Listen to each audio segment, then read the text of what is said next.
High Hussain, high Hussain. আজকের দিনে নওয়াজে রসুলকে ধোঁকা দিয়েছে এজিদরা। এজিদরা বলেছিল বশ্যতা স্বীকার করব, তোমার হাতে বায়াত হব, নবী নেই, তুমি নওয়াজে রসুল, এসো আমাদের কাছে, আমরা তোমার হাতে বায়াত হব। বারবার চিঠি দিয়েছে, বারবার এজিদ বাহিনী চিঠি পাঠিয়েছে। ইমাম হুসাইন পাক রাদিয়াল্লাহু তাআলা আনহু তার নিজের চাচাতো ভাই মুসলিমকে পাঠালেন, খুব বুদ্ধিমান ছেলে। মুসলিম, তুমি গিয়ে একবার দেখে আসো, তোমার কাছ থেকে ইঙ্গিতটা যদি পাই তাহলে যাব, তাই তুমি একবার চলে যাও। কারবালায় চলে গিয়েছিলেন ইমাম মুসলিম, কিন্তু ইমাম মুসলিমকে প্রথমে দু একদিন খাতির যত্ন করলো, করে একটা চিঠি লেখালো। সেই চিঠি নিয়ে গিয়ে ইমাম হুসাইন পাককে দেওয়া হলো। তাতে লেখা আছে, ভাই হুসেন তুমি চলে এসো, এখানের পরিস্থিতি খুব ভালো, সত্যিই এরা তোমার হাতে বায়াত হতে চায়। চিঠি যাচ্ছে রাস্তায়, ইমাম মুসলিমের উপরে, অর্থাৎ ইমাম হুসাইনের চাচাতো ভাই মুসলিমের উপরে অত্যাচার আরম্ভ হলো। অকথ্য অত্যাচার, সে অত্যাচারের বর্ণনা ফজর হয়ে যাবে বন্ধু, বর্ণনা শেষ করা যাবে না। ইমাম হুসাইন পাক রাদিয়াল্লাহু তাআলা আনহুর হাতে যখন সেই চিঠি পৌঁছালো, পরিস্থিতি খুব ভালো, ইমাম হুসেন তুমি চলে আসো। ইমামে হুসাইন পাক রাদিয়াল্লাহু তাআলা আনহু ছুটালেন, সৈন্য নিয়ে ছুটালেন, চলো, যখন আমার ভাই মুসলিম বলেছে পরিস্থিতি ভালো আছে, চলো যাওয়া হোক। ভাই রে, কুফার ধারে গেল। যখন কুফায় গিয়ে পৌঁছালো, এজিদ বাহিনী তখন ঘিরে ফেললো।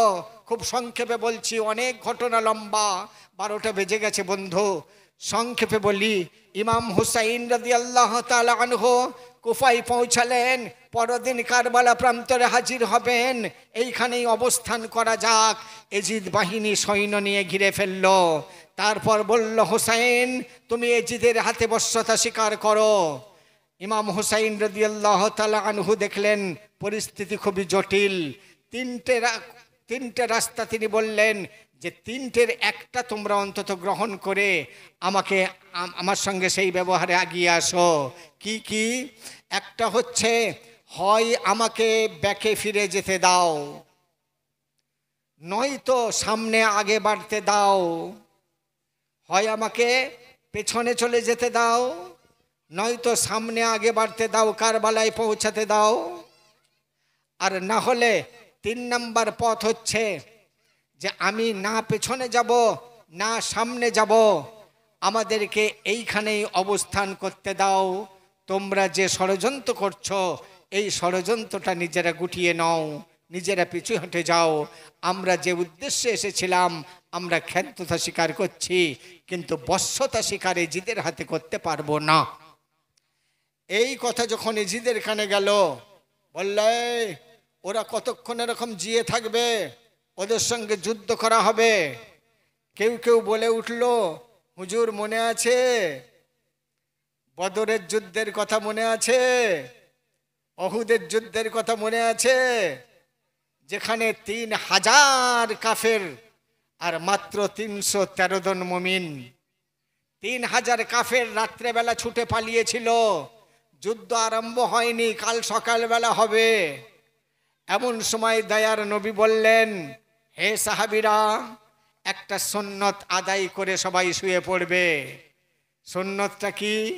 মিসওয়াক করো, মিসওয়াক। ওদিকে গভীর রাত্রেবেলা 3000 কাফেরদের মধ্যে থেকে কয়েকজন চুপি চুপি দেখতে এলো 313 জন কি প্রস্তুতি নিচ্ছে।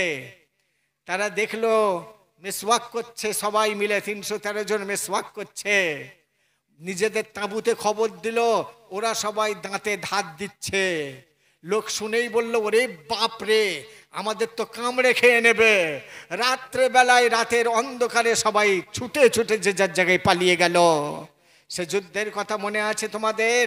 হ্যাঁ মনে আছে। তাহলে যেখানে 3313 জিতে গিয়েছিল, তাই এখন যা পরিস্থিতি দেখা যাচ্ছে, যদি ওরা অল্প হলেও, আমাদের সৈন্য অনেক বেশি হলেও, ওরা এমন কিছু করবে যাতে আমাদের সৈন্যরা হেরে যাবে।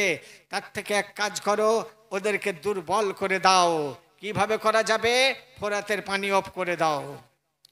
ফোরাত নদীর পানি অফ করে দিল, বললে কেউ এখান থেকে পানি তোমরা নিতে পারবে না। এজিদের সৈন্য সিপাহী বহুত ছিল, এজিদ বাহিনীর সৈন্যরা ফোরাত ঘিরে ফেললো, কাউকে ওদিকে যেতে দেওয়া হলো না। পানি পানি করে কচি কচি বাচ্চা যারা ছিল তারা তড়পাতে লাগলো। ইমাম হুসাইন রাদিয়াল্লাহু তাআলা আনহু একবার শেষবারের মতো ফোরাত নদীর ধারে পানি আনতে গেছেন, ফোরাত নদীর তীরে পানি আনতে গেছেন। এমন সময় এজিদ বাহিনী বলল, কে? আল্লাহ, বাচ্চার জন্য একটু পানি দিতে হবে, এক বিন্দু পানি নিতে এসেছি, কচি বাচ্চাদের তড়পানি সহ্য হয়নি, তোমাদেরও তো ঘরে বাচ্চা আছে, আমারও সেই বাচ্চাগুলোর জন্য আমি এসেছি, আমি নিজে পান করতে আসেনি। একজন কানে কানে এসে বলছে, হুসেন, বাচ্চাকে নিয়ে এসে পান করিয়ে নিয়ে যাও, পানি নিয়ে যেতে পারবে না। ভাইরে আমার, ইমাম হুসাইন পাক রাদিয়াল্লাহু তাআলা আনহু তাবুতে ফিরে গিয়ে কচি বাচ্চা আসগার আলীকে আর জয়নাল আবেদিনকে আকবরকে সাথে করে নিয়ে ফোরাত নদীর দিকে আসে। কিন্তু সময় কেটে যাচ্ছে, আসগার বুঝি প্রাণ ত্যাগ করবে, হযরতে আসগারকে ইমাম হুসাইন রাদিয়াল্লাহু তাআলা আনহু কাঁধে করে নিয়ে ছুটে ছুটে ছুটে ছুটে ফোরাতের ধারে যায়। আসগার রে, জীবনের মতো এক ফোঁটা পানি পান করে নাও, আল্লাহ তোমার হায়াত যদি রাখে, এক ফোঁটা পানির ওসিলায় হয়তো তুমি এক সময় দিনের মুজাহিদ তৈরি হবে। পানি নিয়েছে, আসগারের মুখে টপাস টপাস করে ফেলবে, এক ফোঁটা পানি মুখে দিতে পারলো না। পেছন থেকে তীর এসে হযরতে ইমাম আসগার রাদিয়াল্লাহু তাআলা আনহুর পায়ের তলায় লাগলো। ছটফট ছটফট করে ওঠে, কে তীর মারলো রে, কে বিদ্ধ করলো রে? হযরতে ইমাম হুসাইন রাদিয়াল্লাহু তাআলা আনহু ছটফট করা বাচ্চাটিকে কোলে করে নিয়ে আবার তাঁবুর দিকে ফিরে যাবে বলে ফোরাত নদীর নিচে থেকে পাড়ে উঠে দাঁড়িয়েছে। ভাইজান গো, এত তীর, অগণিত তীর এসে ওই দুলদুল খানাকে জখম করে দিল। দুলদুলটা আর বহন করার ক্ষমতা রাখতে পারল না। খালি দুলদুল ফিরে গিয়ে মহিলা মহলকে জানায়, আমি খালি ফিরে এসেছি, আমার সওয়ারিকে তোমরা দেখতে যদি চাও তাঁবুর বাইরে শেষ দেখা দেখে নাও। দুলদুল কেন রে, তোর পিঠ কেন খালি, ও দুলদুল বল না রে, তোর পিঠ কেন খালি, ইমাম হুসেনকে তুই কোথায় রেখে এলি, দুলদুল বল না রে। ভাইজান, এই ঘটনা আপনারা ক্যাসেটে শুনে নেবেন, শহীদে কারবালার ঘটনা। আপনি শুনবেন আর কাঁদবেন, চোখের পানি ধরে রাখতে পারবেন না। কারবালার আসল তথ্য, ক্যাসেটের নাম আপনারা নেটে খোঁজ করবেন, কারবালার আসল তথ্য। একটা বেরিয়েছে, আরো কয়েকটা বাকি আছে, মানে ছাড়েনি, কোম্পানি ছাড়েনি। আপনারা একটু শুনে নেবেন, আপনারা বুঝবেন কারবালার আসল তথ্য কি জিনিস। যদি আসল তথ্য কেউ বোঝে, সত্যিকারের কথা, সে ঢোল বাজাতে পারবে না, সে লাঠি খেলতে পারবে না। ওটা তো ফ্যাশনের লাঠি খেলা দেখানো হয়। প্রকৃত কাফের আর এজিদের আর ইমাম হুসাইন পাকের সৈন্যের যুদ্ধ কি ওখানে দেখানো হয়? হয় না। আগে যখন চালু করেছিল কেউ, আমার মনে হয় কাফের বাহিনী আর ইমামদার বাহিনীর একটা যুদ্ধর ইতিহাস তুলে ধরতে চেয়েছিল, কিন্তু সেটা মানুষ বুঝতে না পেরে অন্যভাবে এখন লাঠি খেলা অন্য রূপ দিয়েছে। তাই ওই লাঠি খেলাকে বন্ধ করুন, লাঠির প্র্যাকটিস করান বাচ্চাদেরকে, লাঠি খেলা অন্যভাবে খেলুন, কিন্তু ওই দিনেই নির্ধারিত করে লাঠি খেলা খেলবেন না।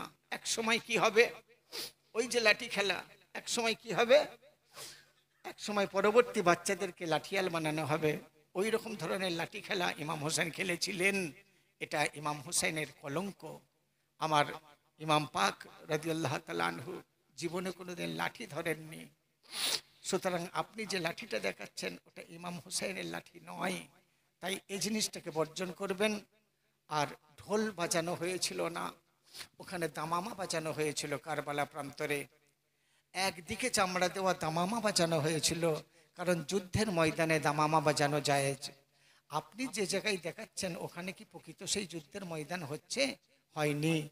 তাহলে ঢোল বাজানো হচ্ছে, ওটা পরবর্তী জেনারেশনদের বোঝানো হবে যে ঢোল বাজানো জায়েজ আছে, কিন্তু চামড়াই মেরে আওয়াজ করা তো জায়েজ নেই শরিয়াতে। সেজন্য এটাকে বর্জন করবেন। রোজা রাখবেন, ইফতারি পার্টি দেয় মানুষ রোজার মাসে। আপনি ওই দিনে হে ক্লাবের ছেলেরা, হে রামবাগ গ্রামের ছেলেরা, তোমরা ওই দিনে কিছু খুদ মেহনতের পয়সা একত্রিত করে কিছু ফলমূল কেনো, রোজা রাখার দাওয়াত দাও আগের দিনে চেঁচিয়ে চেঁচিয়ে। যারা যারা রোজা রাখবে তাদেরকে অমুক জায়গায় ইফতার করানো হবে।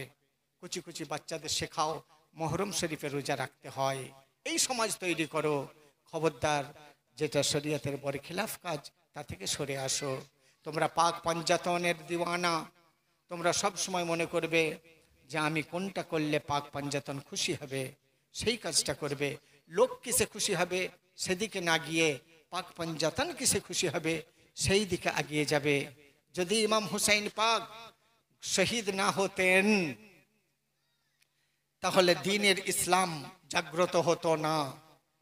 নানাজির ঝান্ডাকে উত্তোলন রাখার জন্য নাতি হুজুর নওয়াসায়ে রাসূল শহীদ হয়ে গেলেন।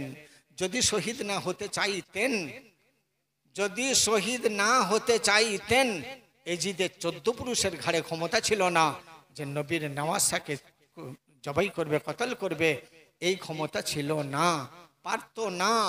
কিন্তু চেয়ে নিয়েছিলেন নানাজির কাছ থেকে, ও গো নানা দোয়া করো না, ও গো নানা দোয়া করো না, যেন শহীদ হতে পারি,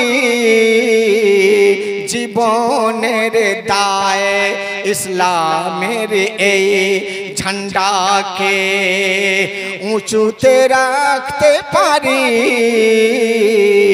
ও গো নানা।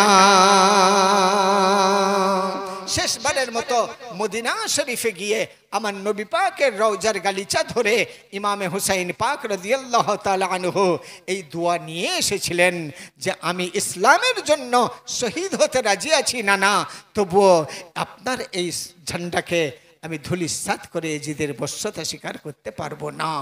সেই ওয়াদা পূর্ণ করেছেন, ইসলামের ঝান্ডাকে উত্তোলন রেখে কাফেরের কাছে, এজিদের কাছে বশ্যতা স্বীকার করেননি। এটাই হলো আমাদের দৌলত, এটাই হলো আমাদের গর্ব, এটাই আমাদের সব থেকে বড় সম্পদ। সেই জন্য আমরা পাক পাঞ্জাতনের দিওয়ানা ছিলাম, আছি, জীবনে যতদিন বেঁচে থাকবো।